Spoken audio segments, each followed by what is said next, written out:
ನಗೆಯು ಬಂತೋ ಯನಗ ನಡಮುಡಕಿಯ ಕಂಡು ಎತ್ತಾನಗಿ ಬಂತೋ ಯನಗ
ಈ ಕದನದಲ್ಲಿ ಯಾರು ಗೆದ್ದರೂ ನನಗೆ ಸಂತೋಷವಿಲ್ಲ.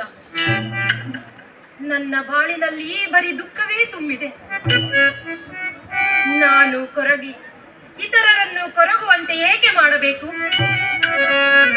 ನಾನೇನೋ ನನ್ನ ತಂದೆಯವರಿಗೆ ಉಚ್ಚಂಗಿ ದುರ್ಗದ ಕೋಟೆಯನ್ನು ಕೊಡಿ ಎಂದಿದ್ದೇ ನಿಜ, ಆದರೆ ಕೊಡಲೇಬೇಕೆಂದು ಹಠ ಮಾಡಿರಲಿಲ್ಲ.